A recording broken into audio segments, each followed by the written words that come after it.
Ma'asyil muslimin wa jumlatul mu'minin rahimakumullah. Hari ini adalah hari Jumat tanggal 10 April 2026 bertepatan dengan tanggal 22 Syawal 1447 Hijriah. Itu artinya kita telah jauh dari bulan Ramadan dan kita sudah memasuki akhir bulan Syawal, bulan di mana manusia diuji kembali dengan keimanan dan ketakwaannya. Hadirin ma'asyil muslimin wa jumlatul mu'minin rahimakumullah. Berbicara tentang bulan Syawal, Syawal berasal dari kata syala yasulu yang artinya al-irtifa, naik, dan terkadang artinya menurun.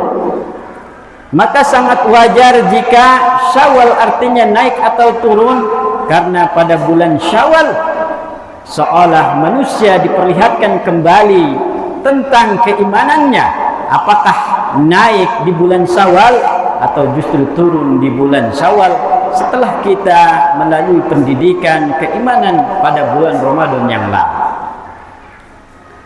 Hadirin ma'asyil muslimin wa jumratul mu'minin rahimakumullah.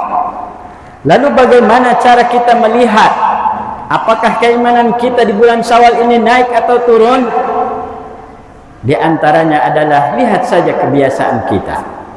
Dikala Ramadan kita sering setiap hari membaca Al-Quran, bahkan berlomba-lomba menghatamkan Al-Quran. Lalu apakah sekarang pun demikian? Apakah hal itu sama dengan sekarang?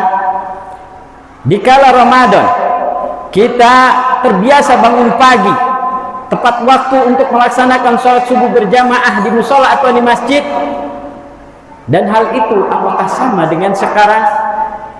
Dikala Ramadan kita terbiasa berbagi rezeki dengan fakir miskin, dan apakah hal itu sama dengan sekarang?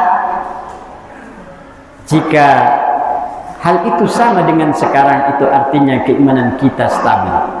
Akan tetapi sebaliknya, jika di bulan Syawal kita tidak lagi suka membaca Al-Quran, sudah sulit untuk bangun subuh, justru banyak kesiangan, dan bahkan kita sudah tidak termotivasi untuk berbagi rezeki dengan fakir miskin, itu berarti keimanan kita mulai menurun dan menipis. Padahal Nabi bersabda di dalam riwayat Imam Bukhari nomor 6465 an Aisyah radhiyallahu anha annaha qalat, dari Aisyah radhiyallahu anha bahwasanya beliau berkata, ayul a'mali ahabbu ilallah, amalan apa yang paling disukai oleh Allah? Qala, Nabi menjawab, adwamuha wa in qalla, amalan yang paling terus menerus dilakukan sekalipun amalan itu sedikit. Wa qala ikfalu minal a'mali ma tutikuna, dan Nabi juga berkata, lakukanlah amalan-amalan itu sesuai yang kalian sanggupi. Hadirin ma'asyil muslimin wa jumlatul mu'minin rahimakumullah. Kemudian setelah kita diperintahkan untuk melaksanakan ibadah puasa Ramadan, kemudian kita diperintahkan untuk menyempurnakannya dengan menunaikan zakat, zakat fitrah dan zakat-zakat yang lain. Hal ini senada dengan firman Allah di dalam surah At-Taubah ayat 103. Ayat 103 yang berbunyi, khudh min amwalihim shadaqatan tutahhiruhum wa tuzakkihim biha, yang artinya ambillah zakat dari harta-harta mereka guna untuk mensucikan diri mereka dan membersihkannya. Hal ini juga diperjelas di dalam kitab Fathul Qarib.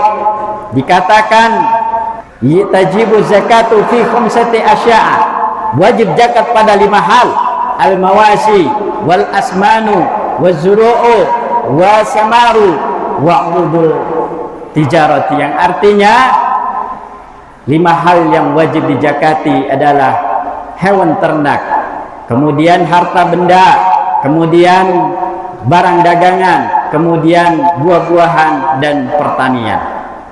Namun demikian, Banyak sekali di antara kita yang lupa, yang melalaikan kewajiban kita berzakat di dalam harta benda kita. Hal ini mengakibatkan kita jauh dari rahmat Allah Subhanahu wa taala. Padahal Nabi bersabda di dalam hadis riwayat Imam Muslim nomor 2588, "Ma naqasat shadaqatun min malin ila akhirih." Tidaklah membuat kurang zakat atau sedekah dari harta tersebut. Hadirin ma'asyiral muslimin wa jumratul mu'minin rahimakumullah. Banyak orang yang enggan untuk melaksanakan zakat karena ia tidak tahu ilmunya. Akan tetapi ada juga orang yang enggan berzakat padahal ia tahu nisab zakat harta bendanya. Padahal Allah mengatakan di dalam Al-Quran surah Al-A'la ayat 14 yang berbunyi, qad aflaha man tazakka. Sungguh beruntung orang-orang yang mensucikan. Siapa yang mensucikan? Kata Imam At-Tabari dalam tafsirnya, tazakka bizzakati, orang yang mensucikan dirinya dengan zakat. Begitu juga keberuntungannya yang luar biasa disampaikan di dalam Al-Quran.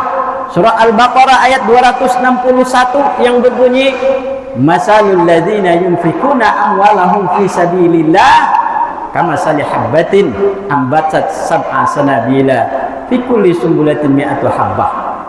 Perumpamaan orang-orang yang menginfakkan hartanya di jalan Allah seperti orang yang menanam sebiji atau sebutir biji yang menumbuhkan 7 tangkai dan pada setiap tangkainya ada 100 biji. Artinya ayat ini memberikan informasi kepada kita bahwa orang yang selalu mengeluarkan zakat, orang yang selalu bersedekah, mereka mendapatkan pahala berlimpah hingga 700 kali lipat. Jika saja ia tidak dibalas di dunia, maka akan dibalas kelak di yaumil akhir nanti. Hadirin ma'asyiral muslimin wa jumlatul mu'minin rahimakumullah. Dan sebaliknya, bagi mereka yang enggan mengeluarkan zakat, kata Allah di dalam surah At-Taubah ayat 34 dalam penggalan ayatnya yang berbunyi, walladzina yuzunal dzahab wal fiddata wa la yunfikunaha fi sabilillah fabashshirhum bi'adzabin alim. Dan orang-orang yang menyimpan emas dan perak kemudian ia tidak mau menginfakkannya di jalan Allah, fabashshirhum bi'adzabin alim, maka beritahukanlah kepadanya dengan siksaan yang amat pedih, dengan siksaan yang amat menyakitkan. Wahai saudaraku, ingatlah, harta benda yang kita miliki di dunia ini tidak akan kekal abadi. Harta benda yang kita miliki di dunia ini tidak akan abadi di dunia. Kelak kalau kita sudah wafat, maka harta kita akan menjadi perebutan anak-anak kita. Justru harta yang sejati, harta yang hakiki bagi kita adalah harta yang kita keluarkan zakatnya setiap tahunnya. Hadirin ma'asyiral muslimin wa jumratul mu'minin rahimakumullah. Demikianlah khutbah yang singkat ini. Mudah-mudahan kita termasuk orang-orang yang dapat melaksanakan perintah-perintah Allah dan menjauhi segala larangan-larangan Allah.